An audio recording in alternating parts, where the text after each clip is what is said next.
Good morning to everyone present here. I am Dr. Rajkumar Arya, Associate Professor, Department of Chemical Engineering, NIT Jalandhar. Today we have gathered on 11th of October 2020 to be part of a short-term course organized by Department of Chemical Engineering, Dr. B.R. Ambedkar, National Institute of Technology, Jalandhar. I thus take the opportunity to welcome you all to the fifth day of the online short-term course based on the theme Current Industrial Practices in Chemical Engineering. However, before we proceed with the session, I would like to introduce you all to the Honorable Director of Dr. V.R. Ambedkar, National Institute of Technology, Jalandhar, Professor Dr. Lalit Kumar Awasthi sir, for his generous support and guidance.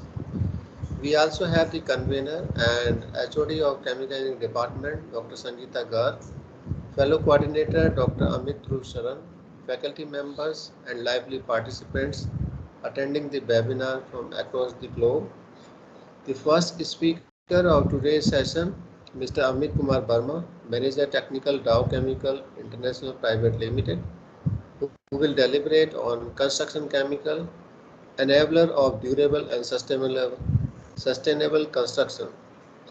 Let me introduce Mr. Amit Verma to everyone present here.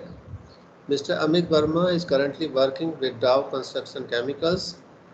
As the technical manager, he covers the Indian subcontinent and has been associated with the organization for past 10 years.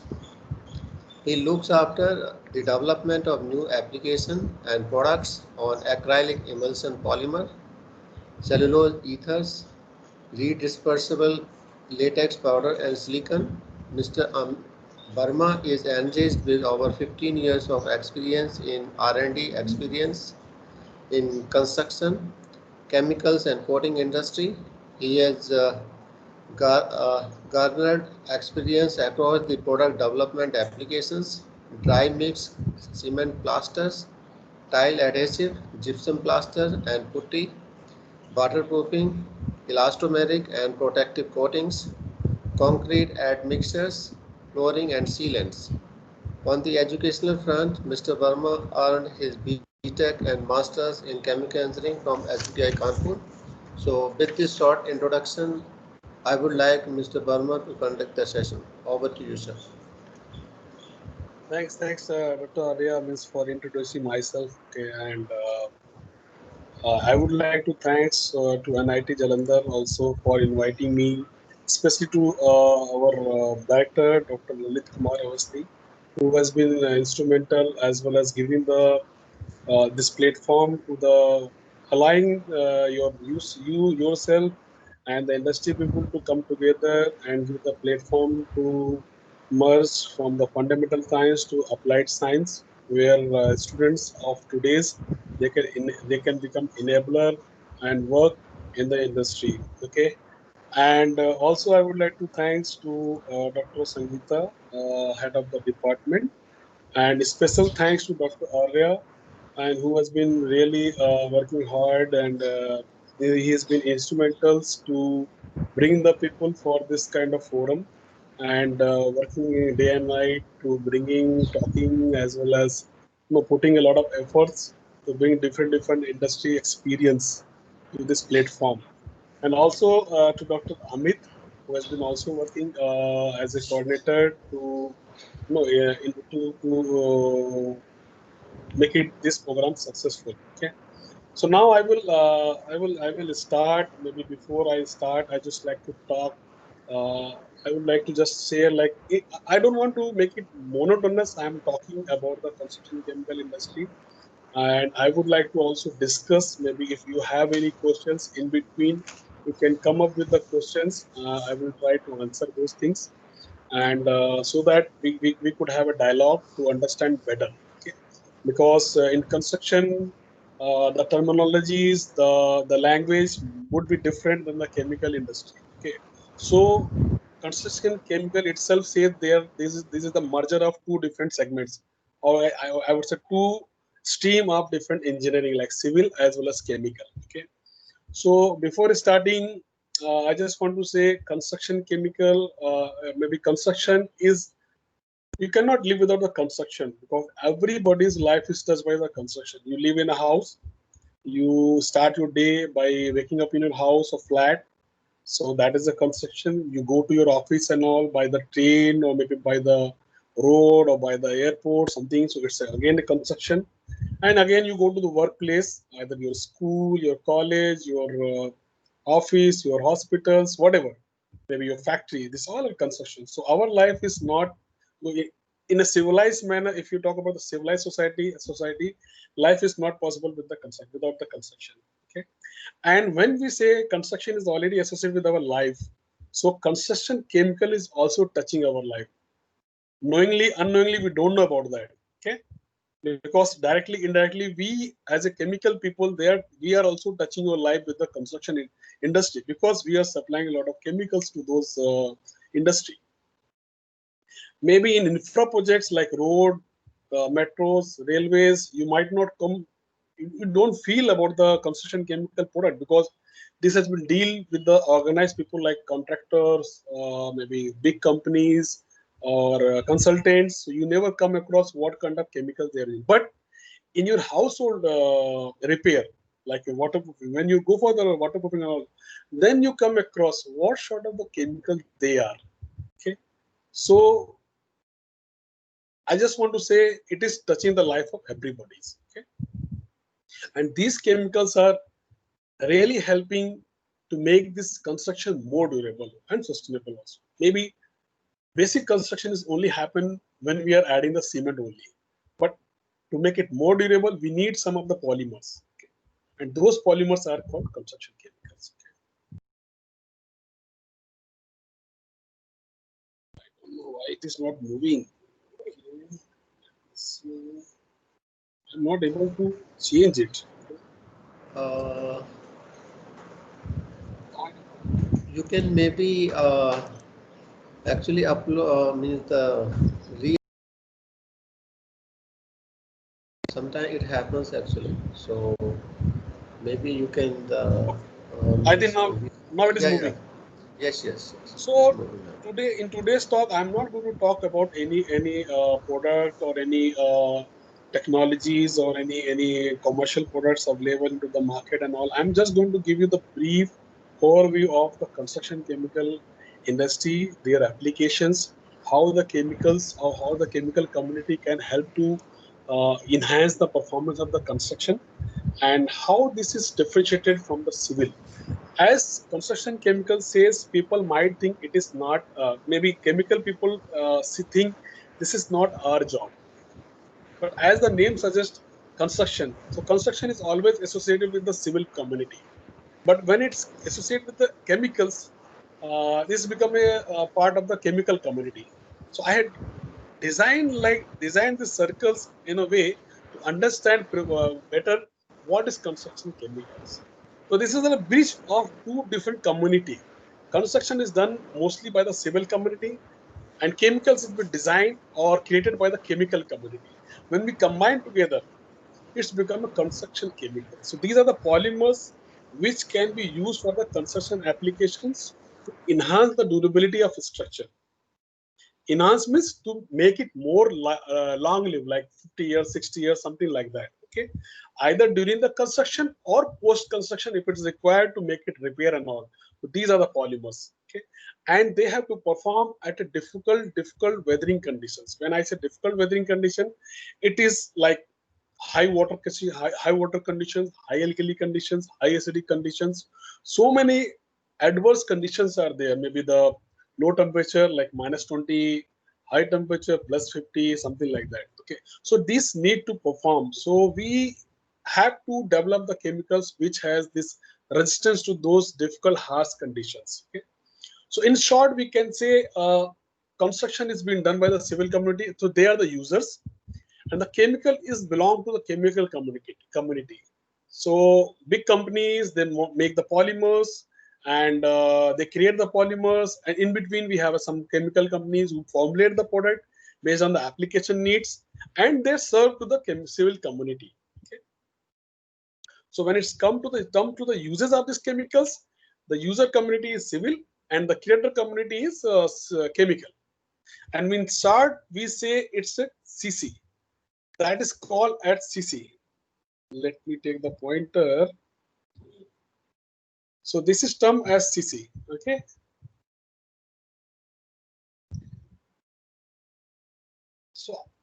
So now I will take you through the how this chemical industry has evolved. Okay. I know in infra, people have been using these chemicals since maybe 4 decades or maybe 4.5 to 5 decades. Okay. But in building space, the penetration of these chemicals was very limited because organized player in the construction for the building were very less in initial days. But now, since last 15 years, it has been used. Now started in the at least metros. So you can see the CAGR. CAGR is like what is the growth rate, annual growth rate of this industry is there.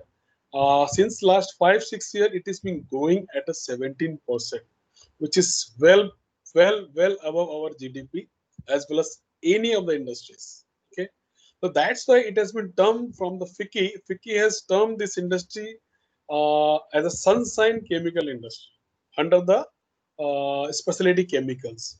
So though the base is very minimum, I can say the base is only around 1.8 to $2 billion as of now. I remember the days in when I joined Dow, it was 2010. The base was very minimum. It was around 3,000 crore only. So in 10 years, I can see it has reached to 14,000 crore. So it is almost a jump of 5 times in a 10 year. So the penetration of this chemical is growing day by day, not only the infra but also the industry called real estate. This is also contributing to uses of this chemical, construction chemical uses, and this has also become more organized because construction chemical manufacture has come into the picture in maybe in the year of 12 or 13. Okay, this year 2012 or 13, and they are putting a lot of efforts to recognize this industry at all stakeholders. Either it's a supplier, or either it's a users, or either it's a governments.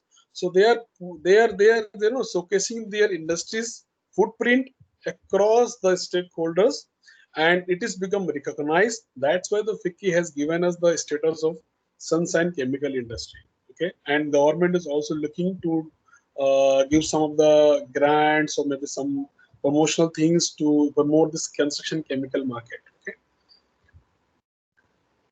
and because of this growth, we could see since last not four, maybe 5 years back, this companies, even paint companies, have started to venturing into the construction chemical market. So they have started making this waterproofing products, whichever the product they can manufacture within the given plant set, like using the acrylic, using the same kind of filler formulations. They are making the paint or coating which is waterproof, and they are selling to the same set of market channel, which is their distributors and all. So since last 5 years, I could see hardware shops or paint shops has been flooded with the construction chemical product. Maybe 5 years back, it was hardly 4 to 5% was their rack was filled with the construction chemical product. But now it's almost 30-35% of their racks are filled with the construction chemical products. So that is a jump in the last 5 years this industry has taken. And now it is going to the consumer also because of this retail network by these paint companies. And I could see all the paint companies, either it's Asian, Berger, Kansai, or ICI, Dulux, everyone has their waterproofing products now. So, and in terms of applications, there are multiple categories to be used. As per the uses, there are multiple categories for the construction chemicals. I'm just defining here around 10, but there could be some others, but they are very minimum. But major categories, if I see, these are the three. These are the major volumetric kind of application. Admixture is the one of the bigger, where admixture is nothing but any chemical we are adding during the manufacturing of concrete before adding the water into the concrete, that is called admixtures. Okay, they can modify the cement behavior or maybe the concrete behavior in such a way, like they can either they can reduce the water demand, or they can increase the pot life of the maybe the workability. They can increase the workability of the concrete. They can reduce the setting time of that cement. They can increase the setting time of the cement. So we, according to the situation, we can modify the concrete behavior by adding these admixtures. This is the by large one of the biggest applications. Then come to the waterproofing. Okay, in waterproofing we also have multiple categories, but as a segment, it is the one of the largest segment in construction chemical category. Now it is also also getting very much acceptability into the retail segment also for the consumer. And in waterproofing, you know, certainly we deal with the water as well as the construction is also sometimes not so proper, because we have some deliberately joints, cracks. We need to fill that joints, cracks, and all to make it seamless applications to create watertight structures. And in repair retrofit, before any waterproofing or to enhance the life of the building, we need to do the repair and retrofit. Okay, and surface treatments are there. Then joint treatment is there. Like we have deliberately creating a lot of joints into the structures to make it seamless. We need to have some joint treatments which creates a homogeneous structure across envelope of the building. Then it's come to the protective coating. Protective coatings, like mostly it's come in the infra projects like in bridge, dams, metros. We have a lot of pollutions are there, so concrete is exposed to the harsh environment. So we have to protect the concrete from the harsh environment, like CO2 is there, sulfur dioxide is there. So if you don't protect it, there might be chances of the carbonations can happen within the concrete, and that can deteriorate the pH of your concrete, and the ultimate the corrosion of the rebars can start to take place. So that's protective coatings are very important in that applications. Then it comes to the grouts and anchors. Basically, grouts are nothing but they are the industrial grouts, mostly used for the foundation and all. Wherever the heavy machines which are having the load as well as vibrations, to found to form this on the ground, we need to have a high precisions as well as high strength grouts. Those who can take the load as well as they cannot come out from the foundations under the vibrations. Okay, then the adhesives or tilings. So this is becoming a very huge segments when this real estate has come into the pictures, and they started using a lot of tile adhesives. Okay, then is floorings, lot of flooring applications in industrial applications, largely in the industrials, like in pharma, food, as well as your hospitals, where you have to maintain the hygiene environment, dust-free environment. Then we need to have the flooring applications, and sometimes you also use these floorings in your warehouses. Okay, then now it's just extension of maybe tiling. Dry mix application also picking up in Indian market. So I'm just highlighting dry mix also, where we dry mix is nothing but we are making the factory made cement, sand, and everything at the side. Just add it the water, and you can be, so all the finishing steps like your plastering, your bricklaying, your tilings, this was done at the job site. Okay, but now the dry mix is available, and people can get the dry mix, and they can use this dry mix to finish the buildings. Okay, so dry mix is also picking up very fast in India market. So these are the major 9-10 categories in construction chemical market. Okay. Okay. So now I will talk about some of the projects, type of projects. What are the type of projects? Because type of project will define kind of applications as well as kind of chemicals needs. Okay. So majorly they are divided in two parts. One is the infrastructure and industrials. Infrastructure nothing but these are mostly your infra projects like your railway, your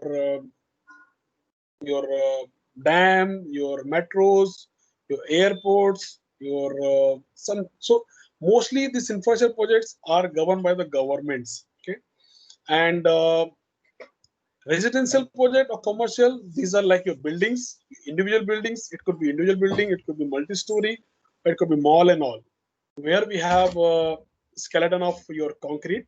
So both the structures or both the projects have different requirement in terms of construction steps. So in infrastructure, the construction steps start from concreting. I would say major like 1995 to more than 95% application is done by the concrete itself. You can see in the pictures, this is the maybe some bridge or maybe some metros. Or here you can see the dam. It's largely filled with the application of concrete. So depending upon the conditions, depending upon the load designing, they define what kind of concrete we have to use. And in concrete, this has been defined by the compressive strength. And compressive strength of the concrete is designed in the number of M20, M30, M40, M50. The number designate like what is the strength of that material. M20 means 20 megapascal of compressive strength. M60 means 60 megapascal of compressive strength. So in infra projects, the concrete majorly uses more than M60, okay, where the compressive strength requirement is very higher side. But After the yeah this yeah Dr. Arya. concrete have compressive strength, which I may be wrong, is something nearly thousands, right? 1,000 kilopascal something. No, it is kilo. Maybe in kilo you can say, but in terms of megapascal, it is like 10, 20, 30, 40, Yeah, 50, yeah, 60. that's That is yeah, in that megapascal. much will come. Yeah, that much will Yes. come. Because So we I can learned convert in kilo that into mega. in my process equipment the design course, we did the foundation design. Actually, that time it was covered concrete, then you do the reinforcing and something for that to give the further strength actually. So compressive strength is high. So to enhance its tensile strength, you are putting rods, right? Correct. So it can have a more load bearing capacity. So depending upon the Yes, yes. structures, we can design the load bearing. So this design and construction part is come from the civil engineers. But when it's come to the making the concrete more durable, more applicable, it's a part of civil chemical engineers. Okay. Yeah, So when I'm especially I think decorative and this fire protection part, right? Because the fire correct. protection is the most important part. A lot of functions we can add into the concrete depending upon the Yes. uses of that concrete, whether it is under the alkaline water, it is under the you need a fire protection or not. So depending upon the different environmental need, we can have a functionality into the concrete we can add. Right. So majorly it is done the concreting, and then some sort of the finishing is also done, because this is done the concrete is done in the segmental parts. So we have to make it more aligned, more seamless. So we have to do some protective coating to make it more seamless. We have to fill the joints, and we have to do some waterproofing to make it more durable. So these finishing steps is done in the infra projects largely. Okay, and when it's come to the residential, you know how the building is constructed. First we do the foundation, then we construct the column, beam, slab, column, beam, slab, something like that. So its column, beam, slab is like your concrete. So that is called skeleton. Skeleton of building is constructed with only concrete. So again the concrete is designed according to the load, and load here it cannot go more than 60 m60. It is always remain more less than 60 until unless it is having a superstructure. Okay, so largely in the building space it is less than m60. And then it's come to the finishing. So you cannot live in a box kind of open structure. You need to fill and make a compartment within that column beam structure. Then it's come to the finishing. So we finishing is very simple. We have to construct the wall. It is a brick wall, or maybe the nowadays the brick has clay brick has changed to AAC blocks. So that's blocks need to put on as a wall segment. Then you have to protect those porous walls from the interior environment as well as exterior environment, and you have to make more aesthetic also. Then it's come to the finishing, like interior wall finishing and exterior wall finishing.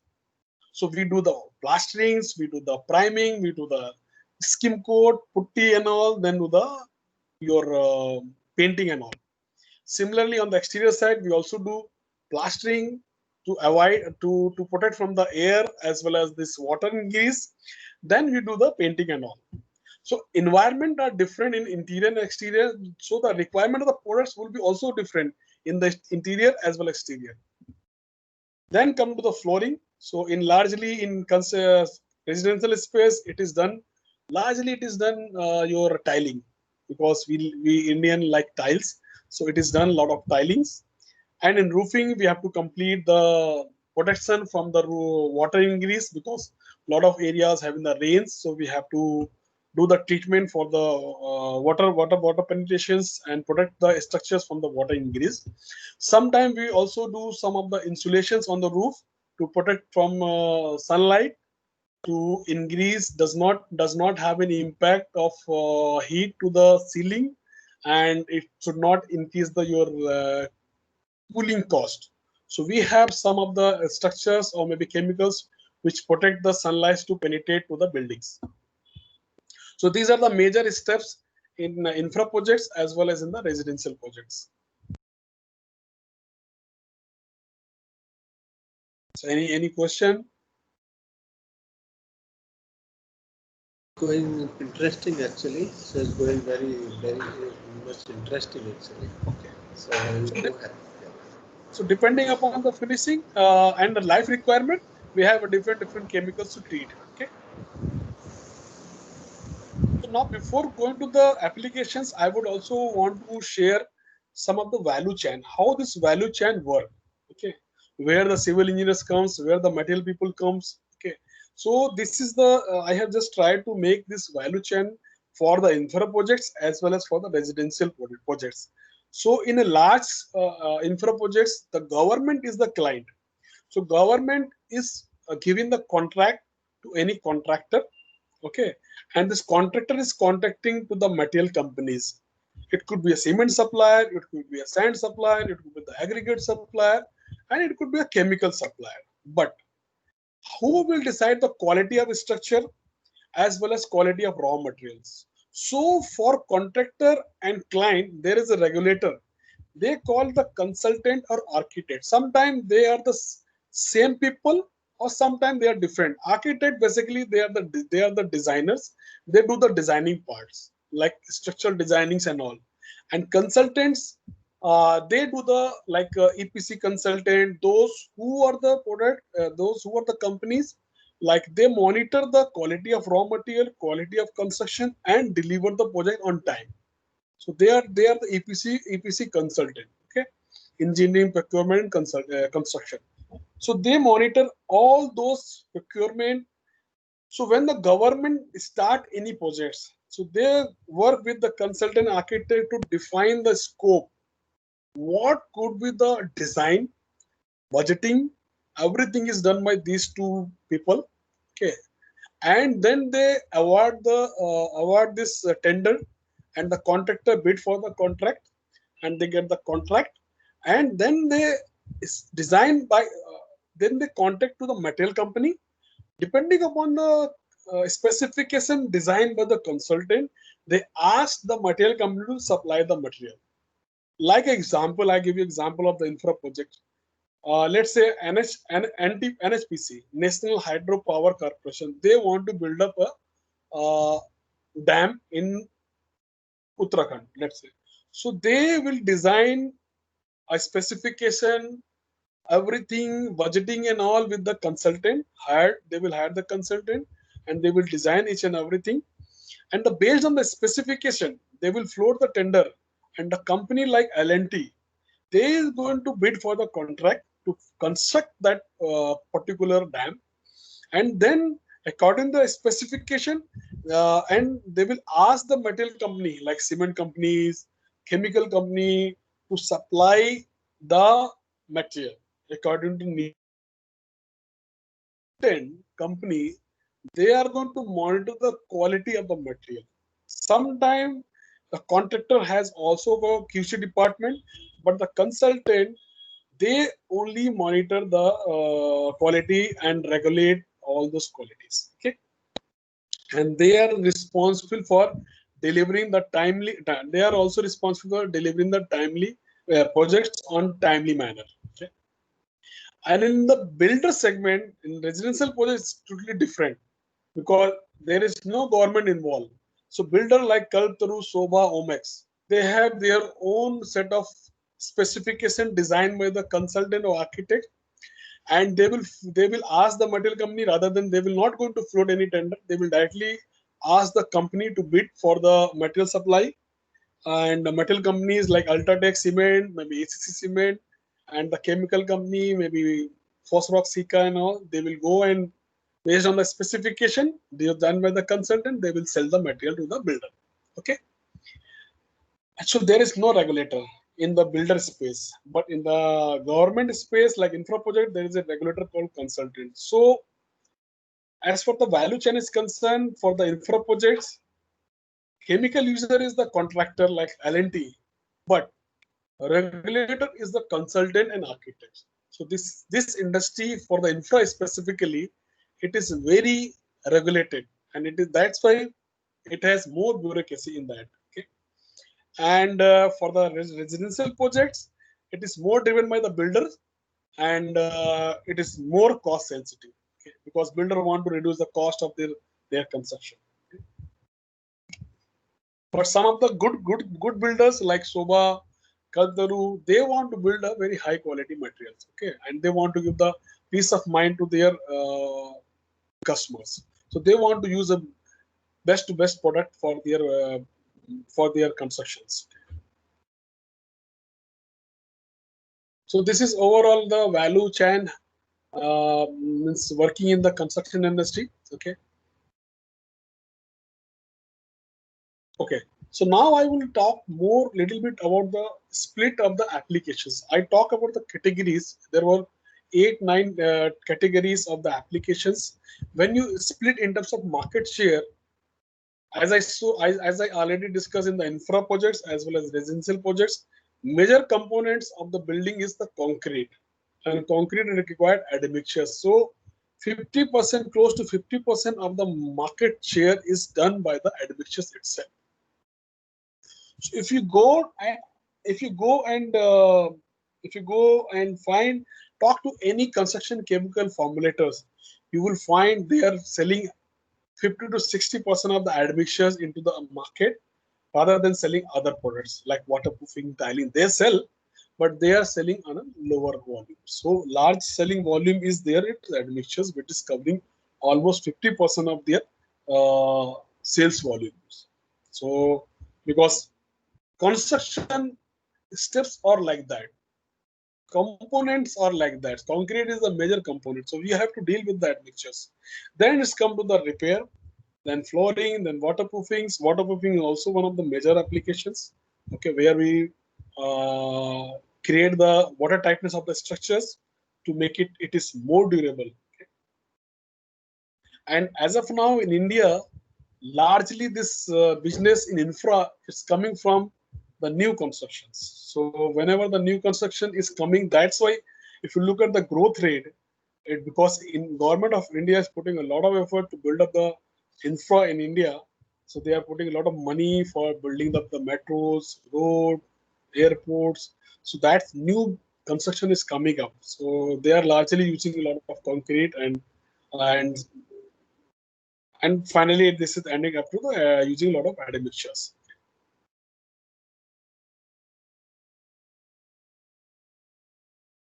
Why we are very small as of now? I just want to share here, because our base of industry, if you look at the chemical, is close to 2 billion only. Okay, and out of that, 50% is admixtures. So close to $1 billion. That is the admixture business as of now in India. Okay, and if you look at the segment project wise, there are two different projects: infra projects as well as residential projects. In infra, our penetration of admixture is still high compared to the residential. But when we compare our penetration vis-a-vis the developing country and China, we are well below. So this is the dollar spending by a 1 meter cube of concrete. So 1 meter cube concrete is like around 1000 liter. Okay, 1000 liter of the volume. So 1000 liter of volume of concrete, we are only spending $1.5 of rupees. Sorry, $1.5 only. Whereas in China it is double. Whereas in developed country it is 3 times, more than 3 times of R. So we are lacking in terms of spending in admixture for the concrete application in infra also. When it's come to the real estates, we are very poor because real estate we are hardly doing 1/3 of the China and maybe 1/4, 1/6 of the maybe developed country, because in real estate it has just started maybe 15 years back. Like companies like Soba, Kaltaru, and L&Ts, they started using the admixtures as well as the concrete, ready-made concrete. Earlier, they were only making the handmade concrete at the job site, and this has been placed, and they were hardly using the admixtures to make it more durable and all. But now the RMC business, ready-mix concrete, is been produced because of this, because this admixture is facilitating this RMC business, and now this is picking up. It is very low, and if you low, because it is only picking up the metros. What about the tier 2, tier 3 and rural areas? They are still using the handmade concrete. So there the penetration of the admission is still very low. Okay? So that need to pick up. And overall it looks like we are hardly 1.5 of that China consumption, and around 1/4 of the developed countries. So still a lot need to be developed in terms of consumption of construction chemicals in India market. And so if I take it positive, there's a lot more market to be captured, or potential is there that will be capitalized in coming years.